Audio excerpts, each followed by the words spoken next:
This is Brisbane City Hall, which is actually the largest city hall in the whole of Australia. But what I wanted to show you was this. You always want to keep an eye out for one of these when you're on a walk.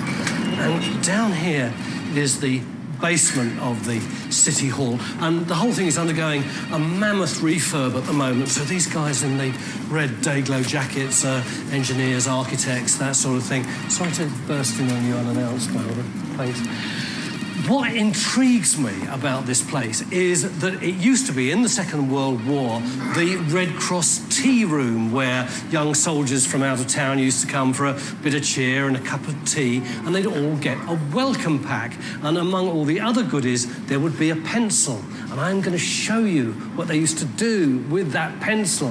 Lyris, would you come with me to the gentleman's toilet? Certainly. Thank you very much. Well, I haven't asked a young lady to do that ever. Well, certainly not since the 1960s, anyway. During the refurb, one of the first things that they had to do was hack all the plaster off the walls. And in this corridor, they were doing just that. And this was revealed. A whole wall full of Second World War soldiers' autographs. So the urinal, all the stalls were actually here, weren't they? That's right. After the men did what they had to do, they then took out their pencils and signed their names, as young men do all around the world. There's something really rather sweet and tragic about that, isn't there? Yes. Oh, there's a lieutenant there. Lieutenant, I can't read his name. We think it's Gallon. Yeah. We've never been able to identify him, which means the highest ranking person on the wall that we have been able to identify is here, and it's Warrant Officer First Class Cross.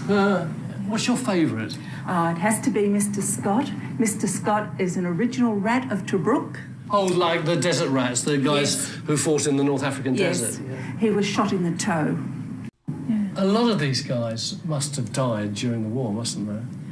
No, they all came back alive. How do you know that? 153 have been identified so far, and every single one of them has come back alive. That's really mystic, isn't it? It's wonderful, yeah.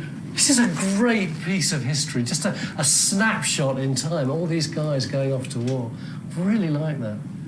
Well, thank you very much for showing me. You're welcome. And also thank you for coming to the lab with me. Thank you. Bye. Bye-bye.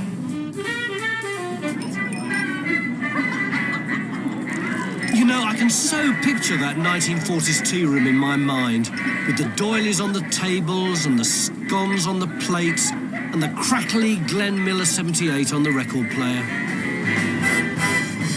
What a tragedy it is that we don't have tea rooms anymore.